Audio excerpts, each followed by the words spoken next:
Здравствуйте, уважаемые коллеги. Я рад приветствовать вас на Гайдаровском форуме и на сессии «Ритейл против технологических компаний». Уже в самом названии нашей сессии заявлено и очень серьезный, и очень интересный конфликт, который сейчас пытаются в той или иной форме решить все участники рынка. И, с другой стороны, сейчас как никогда сложно провести грань между тем, что такое ритейл и что такое технологическая компания. Да? Мы давно знаем, что тот же Amazon — это больше технологическая компания, например, чем ритейлер фактически. Да? Сейчас внутри российских розничных компаний создаются отдельные подразделения. Да? Можно привести пример X5 Retail Group, которая создала внутри себя отдельный бизнес, практически связанный отдельный бизнес. Аналогичная история касается того же Сбербанка, в составе которого давно работают технологии. И сейчас у нас блестящий состав спикеров, который позволит нам посмотреть на этот конфликт, на эту проблему, на то, каким образом ритейл и технологические компании будут строить свои экосистемы в борьбе за покупателя, в борьбе за его внимание, за его время, за его доверие, ну и на самом деле за его кошелек. И я с удовольствием представляю участников нашей сессии. Ян Дюнин, председатель правления, президент, генеральный директор ПАО «Магнит», подключится к нам онлайн со своим выступлением. Со мной в студии Даниил Шулейко, генеральный директор Yandex.Taxi, Денис Sologub, президент сети Azbuka Vkusa, и Aleksey, директор компании Mikhail. Сейчас я хотел бы передать слово для стартового доклада в Краснодар, и прошу уважаемых организаторов подключить Яна Дюнинга. Я приветствую. Yeah, thank you. By the way, not from Krasnodar. I'm actually, and it's also modern times. I'm actually doing my work currently from Istra, Moscow Oblast, in a scheme of 1 week over here and then 2-3 weeks in Krasnodar to keep connected to the team. Yeah. Thanks for giving me the floor, Michael. Like you already said, and I would like to stop there a bit. Is there a battle? I'm not sure. What I think is what we've seen in the recent history is that it's difficult to forecast. Call it digital developments in the near future. What we do see is a much more call it critical consumer that wants to have more service and more ability to shop the way it fits to him. And I think what we've seen, and I think that's what we see as well in our business, is what we need to do as a company. We need to get loose from thinking in a physical environment, but more into a customer-centric environment. And that leads to, we offer customers more what they actually are looking for, and they become much more critical. Therefore, do we need an ecosystem? My current view is yes. I think we should go to a system in which we try to get as much, call it, touch points with our customers, in which they feel that Magnit is actually serving their demands in a wider space than just give me the potatoes. And therefore we have started with Magnit Pay together with VTB. We're also considering to extend Magnit Pay with call it bank services, so loans, credits, all within the Magnit app. We're currently also developing a mobile service together with Tele2,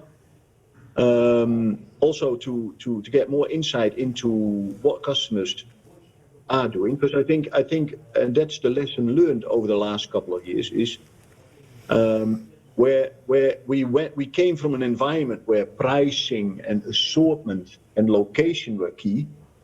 It's now an environment where understanding the needs and understanding the development of customers is crucial. What I do think is, and I think that will be shown over the next couple of years, where the current e-com systems are actually struggling with their call it critical mass, where we as modern retailers are actually struggling with technique. And I think we can learn a lot from them, and I think we should learn a lot from them. We should apply a lot what they are applying, and we should do that before they have gained that amount of volumes that they can be competitive. And I think that will show in the next couple of years where that turns out. As a retailer, I think what we should do is we should extend our ecosystem, and in the sense of we should be able to offer more than what we have done now. And I mentioned already the MPay, the Magnit Pay, and I mentioned the Magnit Mobile, but we should also be looking at different offers in non-food, in services, and that's actually what we're actively working on. And besides that, we're also, of course, developing our e-grocery business. We've got our e-grocery channels. We've got our e-pharma on the way. So, yeah, there is clearly a development to think more customer-centric and see what do customers need, and are we able then to serve that demand. So to me, getting back to, is there a battle? I don't think it's a battle. But I do think that we look closely at each other and we know from each other what are the advantages the traditional retailers have versus the tech. And the traditional retailers look at the tech as well. Okay, they have capabilities that we somehow need to develop. And that's the change, I think, what you will actively see if you look at the allocation of capex, of investments. I think the traditional retailers will move much more into tech abilities, where the tech guys will somehow have to find a way to get to critical mass in food and customer demand. No.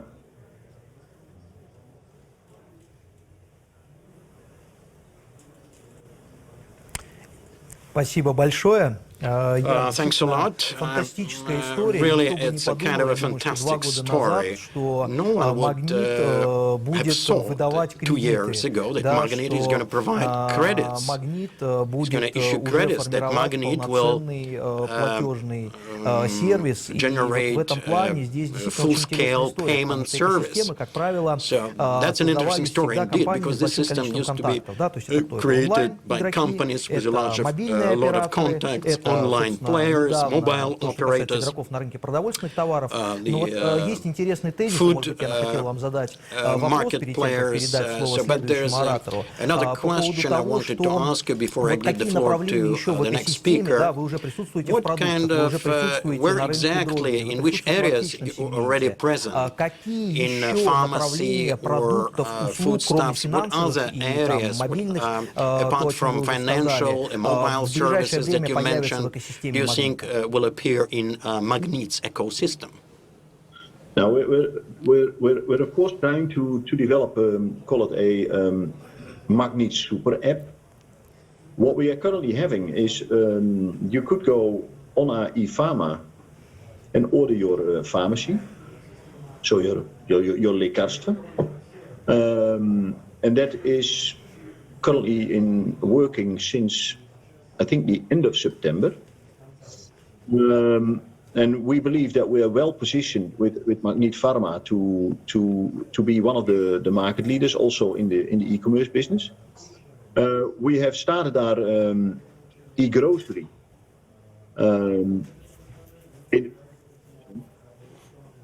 After we've done quite extensive piloting and partnership, and by the way, those partnerships are still active. With Yandex.Taxi, but also with Delivery Club, with other delivery services, and we see, by the way, that is in quite a big demand. But we're in the end, we will be focusing on partnership, but we will also, and we are having that awareness already, that the ability to run your own e-grocery, including dark stores, including different types of, so the express mission, but also the regular mission. That's what we're actually currently developing, and we believe that by summer we will have a full-scale e-grocery business with Magnit. And to develop this, of course, a Magnit Pay is a perfect instrument to facilitate this.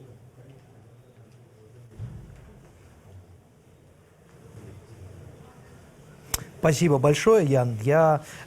Thanks a lot, Jan. Now, it is with great pleasure I would like to give the floor to Daniil Shuleyko, Yandex.Taxi. So, what's your take on the situation, the competition in online? Because we are talking about attracting just one user, one consumer, more sales, but the biggest potential is connected with increasing the number of those who are now offline. So where do you see Yandex in this area? Because Yandex is a classical online player. So how are you going to involve the buyers in your ecosystem? So thank you for the question, but in fact it's not that we're doing something special. We do have a marketing story as we launch some new products, but the first thing that we do, we're trying to adapt this products for ever broader masses. So starting with taxi, we started with a well-known service, one tariff, but then as we went deeper, we realized that people have different demands. Some people need a bigger car, more luxurious cars. Other people need children's a seat for children. Others, people, for example, some people with disabilities in wheelchairs also need our services. So there's a lot of different demands, and that's what we do about other categories. And we've started doing the Yandex Lavka. As you noticed, probably a few years ago, nobody knew about the things such as Magnit Pay. So 2 years ago, nobody would have thought that we are going to run a series, a set of such stores, and that we would be able to sell a superb orange juice. Some people were smiling at this orange juice concept, but then I told them that you will realize that it's really important for many people, for many services to have this kind of service. So we got accustomed to thinking about our world in terms of certain speed of movement. So we realized that there was a radical, real leap forward in consumption through online services, delivery services in all areas, not only in e-commerce, everywhere, including education, any kind of service that can be online. Has gone online, but in the meantime we realized that after this radical leap, radical jump a few years ago, still changes occurred in the area of adaptation and how people accept these services. So right now, even grand can order products can using online services, and it's going to happen everywhere. So I think the size of the market is such that, yes, there is competition, of course, but the market is so large that everyone would be able to find its place in it. It's a tiny bit. We are open classical retail store, but even if it's a brick-and-mortar store, they still need their mobile application. So we're going to change in a few years from now. The time will show. Nobody can guess what's going to happen. But every year I write notes what exactly I want to do this year, and it was really interesting because there were so many changes that I were unable to reflect it in my notes. The super app. Now, there are pros and cons in that. On the one hand, a super app is a possibility to integrate a large number of services. On the other hand, it's difficult to make them individualized. As far as we know, you have carried out a lot of experiments in Yandex.Lavka, your own proposals, but from the viewpoint of ecosystems, from the viewpoint of users, is there any so there is a group of users that use only super apps or just simple apps. So different types of experience with different users that can be realized in different time, in a different way. Okay, so some people like, for example, talking about Yandex.Lavka, it's very comfortable to order Coca-Cola home delivery when you travel by taxi from the movie theater. But there are people who are not using any services or don't go to movie theaters. They don't need this kind of application, so it's a kind of a redundant function. So we try to launch products such as Yandex Go or Yandex application, which has everything. Yandex Go is quite a comfortable application for urban life, where you can get all kind of frequent services that you can get as you live in the city, ranging from taxi to transit, public transport. We're talking about a separate app. Yandex.Ida is a super application which includes food delivery from restaurants, bakery products, smaller stores. So we have the major market players. Most players already work with us. So there are a lot of different things that you can order now using these applications. But looking at the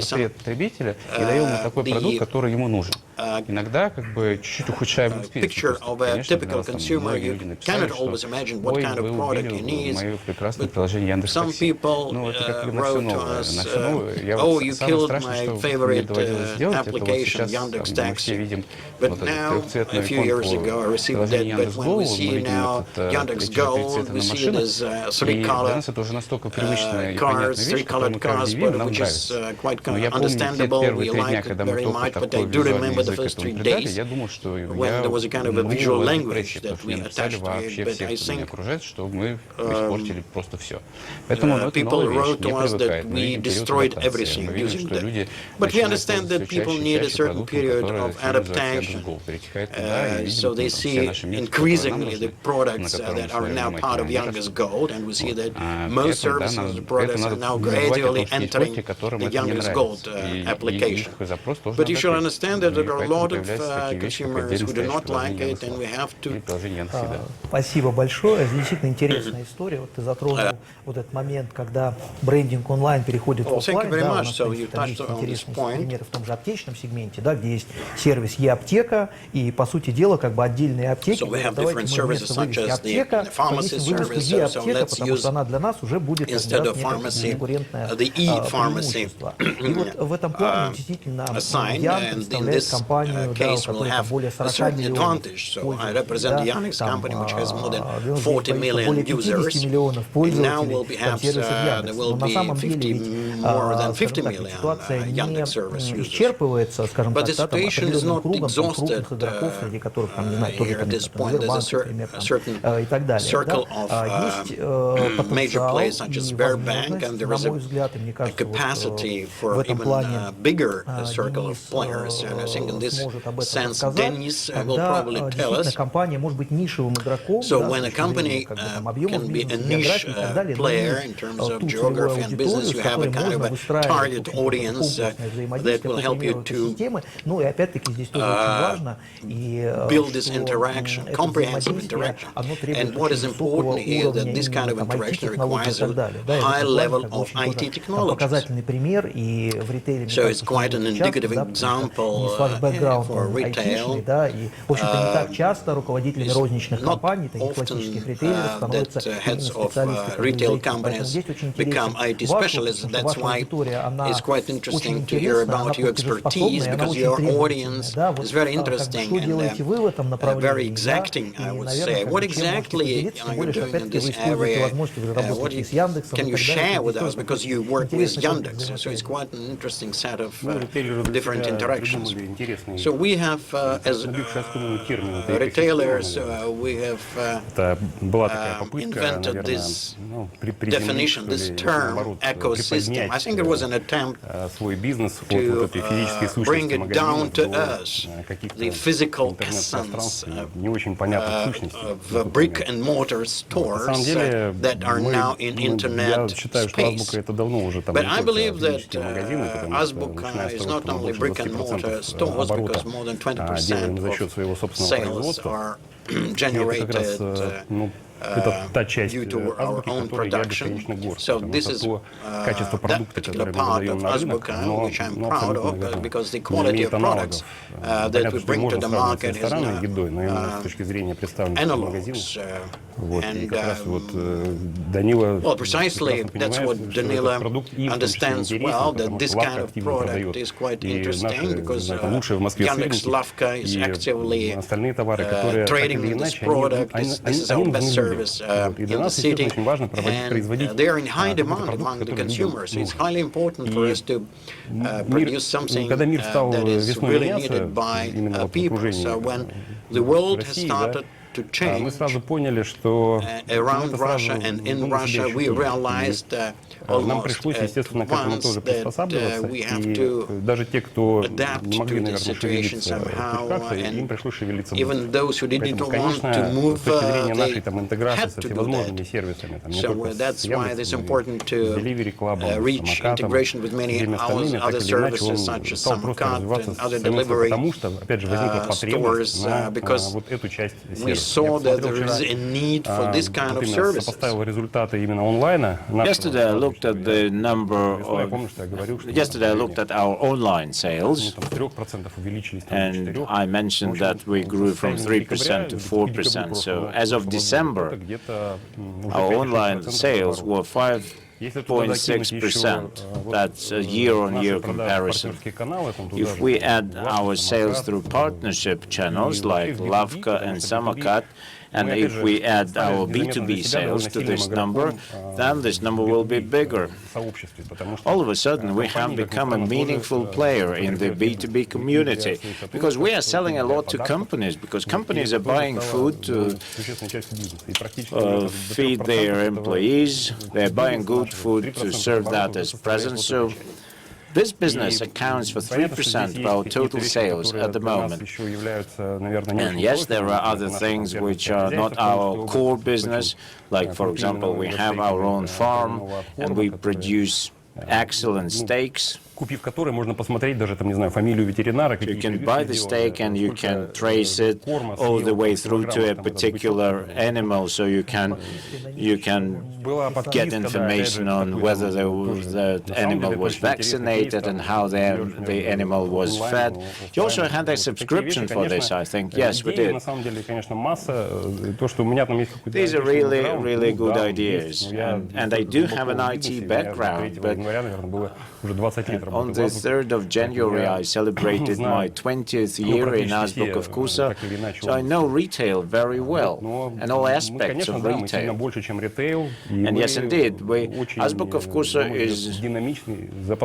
is not just an ordinary street retailer. We are a dynamically developing company, and our pace of growth has increased over the last year. And I see no no threat from the tech companies. I believe there is an opportunity there. Yandex is giving us, Yandex has immense potential for giving us more traffic. Those unique things that we sell in Azbuka Vkusa can be made accessible to a bigger audience of our customers. So from that standpoint, Yandex is a very powerful company. So if we look at the online sales that goes through Yandex from our Azbuka Vkusa, I think the amount that we sell through Yandex is much bigger than the amount that we sell through 3 remaining channels.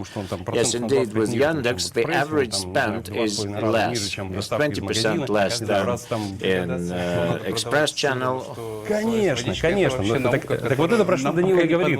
Весь вот этот опыт, он у нас. Причем он там готовит. We have the experience of what is selling with what, like we sell cheese with wine or water and so on. So we have that experience and we are willing to share it. We are willing to share it with the tech companies, and Yandex can set itself an ambitious target to increase its average spend. And originally, Yandex Food was not about delivery from supermarkets, it was about delivering food from restaurants, but it has modified its business. Well, that's great to hear, but let's get back to tech companies. Do you have a feeling that as a retailer and as a company which is producing its own food, and you, from that standpoint, you're an outstanding company indeed. But do you think that as a retailer you can become more of a tech company whilst working together with Yandex? And Yandex is learning how to sell food from you. Is there anything that you're learning from Yandex now? Are you borrowing some aspects of tech experience and are you integrating it into your business? Yes, indeed. We have our own development team. So we develop applications, we have an ERP system, we develop websites. Sometimes we buy extra resources from the market, but we have our in-house development. So IT project management, waterfall systems, they work great. Waterfall approach works really well when you have to open a store, but when it comes to development, this is all about agile. This is all about being flexible and quick. And these project management technologies have gone far beyond the perimeter of IT companies. So every business unit currently has its business objectives, and all these business objectives are translated into specific tasks. We have Kanban meetings and Kanban sessions with our managers. So we have adopted this management technology from the IT industry. And I like it. I like it because these technologies give you full transparency. This methodology is very transparent, and I think running a big company nowadays, it's all about giving more authority and responsibility to low and middle-level management. Because when you get your information from middle and lower level, you don't need a thin layer of deputies just to answer your questions. So you can replace the layer of deputies with technology. And this is what tech companies give us. We're also using a bit of their culture, but we're transforming. We are transforming coming steadily and gradually. Thank you very much. And now I would like to ask a question to our omni-channel retailers. First, Denis, I would like to ask a question to you and then to Jan. Those digital customers that started dealing with you through digital channels, those customers that you acquired through Yandex and Delivery Club, do you think that these are truly new customers? So those customers which were beyond your reach before? Because you are saying that your online sales have increased dramatically over this year. So how many truly new customers did you have? And do your new digital customers then come to your brick-and-mortar stores? Do you have a synergy here, or is there some cannibalization? Because traditional retailers, they try to get closer to customers, and in this case, technology works as an intermediary. Yes, we are seeing an increase in the number of customers, and yes, indeed, some customers got to know us through these aggregators.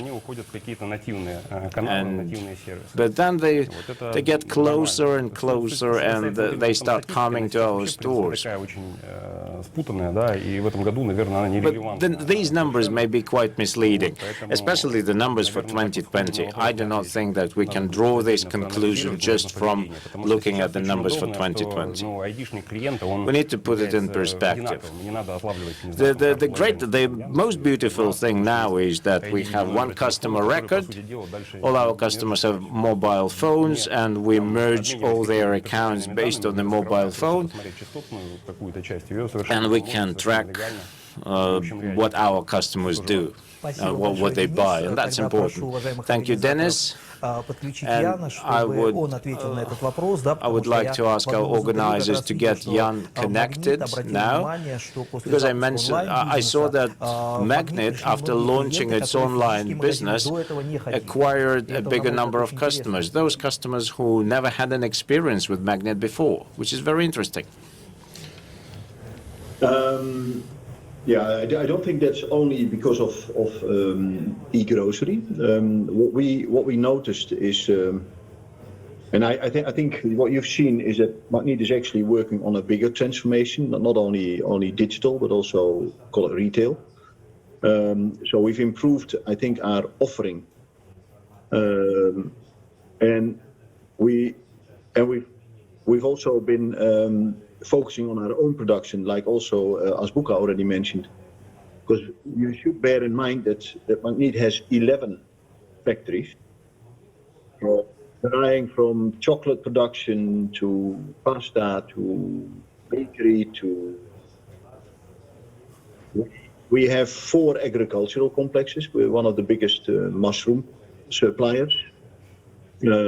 We have a couple of greenhouse complexes, some of them the biggest in the south of Russia, where we actually have a bioculture of producing of cucumbers and tomatoes. The problem with Magnit was that it was all focused on processes and less on customers. So we've actually never been able to communicate that how high our quality levels are with regards to own production. But getting back to the customer inflow, so I think of course category management and emphasizing the value and quality perspective of what we offer inside the stores has been important. But what we also noticed out of marketing research, after the first wave of the COVID period, we found out that actually 40% of our customers during that period were once or more times shopping online, and that couldn't be with us because we were not the ones that had an e-grocery platform at that time. So that was also a clear indication to us. If we want to keep on focusing on customer needs, we need to get an e-grocery platform as sub. And therefore I'm happy that we have it. I think we need now to communicate it. Customers get used to it.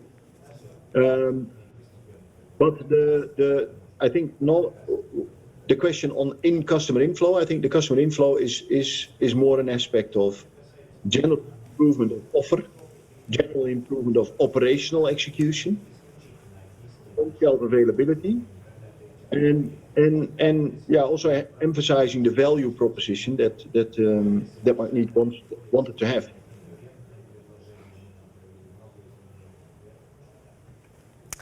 Ян, спасибо большое. Thank you, Jan. Перед тем, как передать слово Алексею, And before giving the floor to Aleksey, who is our next speaker, I'd like to ask Daniil another question. You worked with many different retailers from many sectors, like pharmaceutical sector, FMCG sector. Then you have a retail business, which is Yandex.Lavka, and you have Yandex Food. And Yandex.Lavka is part of your Yandex Food super application, and Yandex.Lavka is competing with Ashan and all others. So do you manage it as component So how do you manage this? Do these components compete with each other, or do they interact with each other? And aren't you concerned about the fact that you will increase this internal competition the more partners you connect to your system? Well, if Yandex.Lavka does not serve its customers right, then so will be it, and Yandex.Lavka will be squeezed out of the market. But we have to make sure that we are providing the highest quality service to our customers. And we also have Yandex Market. That's another segment of our business. As a merchant, you can get connected to it and start selling whatever you have to sell. We have thousands of merchants who are subscribed to this platform. And Yandex Market is delivering things from Yandex.Lavka. Yes, it's all intertwined very closely, but we're not concerned about competition. It's good to have competition. You should not be concerned about it. Competition results in a better quality product. So I'll give you an example. We have Yandex Plus. That's the thing that we use internally. It's a kind of a subscription loyalty program that we have. So you become a subscriber and you get access to a variety of other services. And until recently, our partners or our stores didn't have access to this Yandex Plus. So those who work with Yandex Food, they can get connected to Yandex Plus, and they can have the same cashback opportunities, and so on and so forth. And that's the way to go. That's the way to move on. And all our partners will have equal access to these features. And that makes competition fair. I'll give you another example. If I ask you a question now, where do you buy your food from? You will not come up with a name of one supermarket, because you go to convenience stores, you go to supermarkets, and you go to hypermarkets, you go to a marketplace to buy groceries from farmers, and you go to gastronomical market as well to get yourself some good food. And the same thing is true about internet. Your needs may vary. You want one thing today, you may want a different thing tomorrow, and we cannot live off selling you the same product all the way through. We have to provide you with the right quality of service. By the way, we are ashamed by the level of service of our service in the end of December. We were hampered by the snowfalls and so on, but that's the way it is. It's good that you touched upon it. Thank you, because I actually wanted to ask this question. So your loyalty program is in fact the center, the core of your ecosystem. So you have to maintain your customers in your loyalty program. And now I would like to give the floor to Aleksey, who is representing Ecom, which is a true tech company, and it interacts with suppliers. more than customers, which is an important point for us. Aleksey, what do you think about the current situation?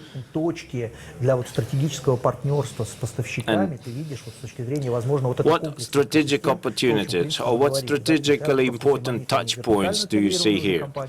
Yandex and Azbuka, Vkusa, they are vertically integrated companies, but not all retailers are like that. Well, our company works in the retail market, and we bring retailers closer to our suppliers. We have more than 300 retailers registered in our system and 4,000 suppliers. We work with Magnit and Azbuka, Vkusa. And we look at the way retailers and suppliers work with each other, and we try to approach it holistically, on a systemic basis. More and more retailers start to view suppliers as their customers.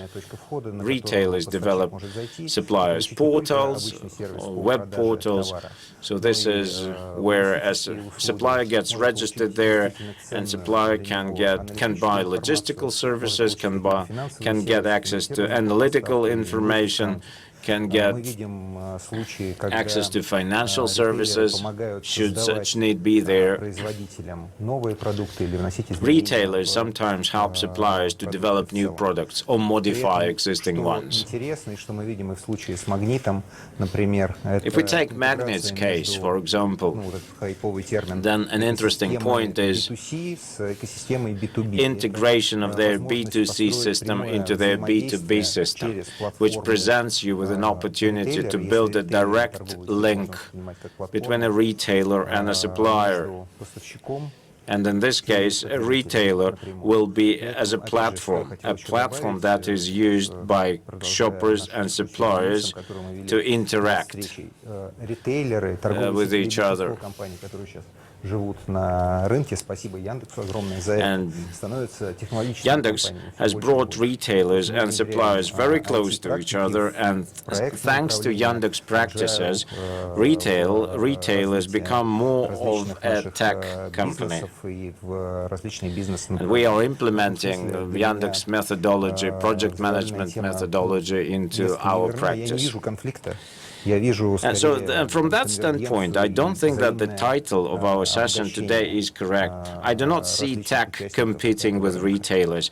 I think they cooperate, and this cooperation is mutually beneficial. And it's good that we have this cooperation.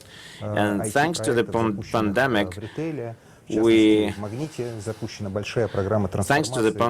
have seen many large-scale IT projects which have been started. Magnit, for example, has started its digital transformation, and it is very difficult to digitally transform such a bulky structure, but they seem to be coping well with this task.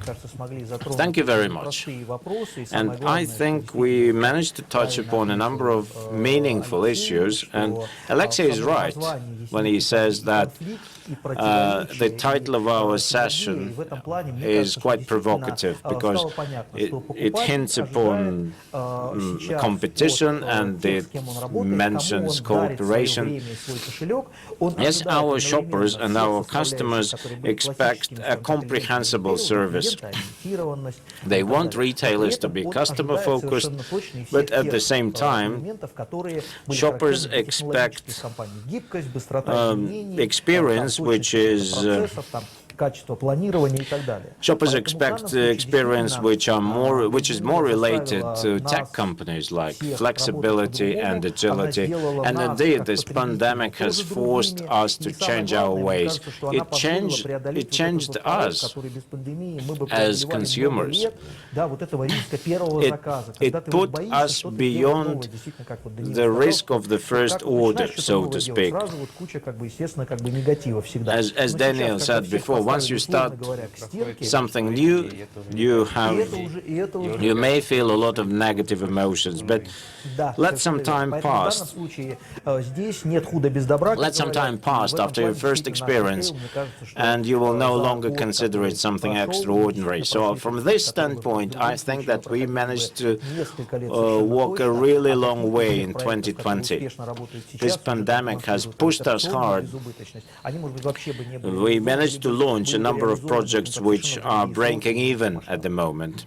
And but for the pandemic, we probably wouldn't implement them so quickly. And thank you very much for your attention.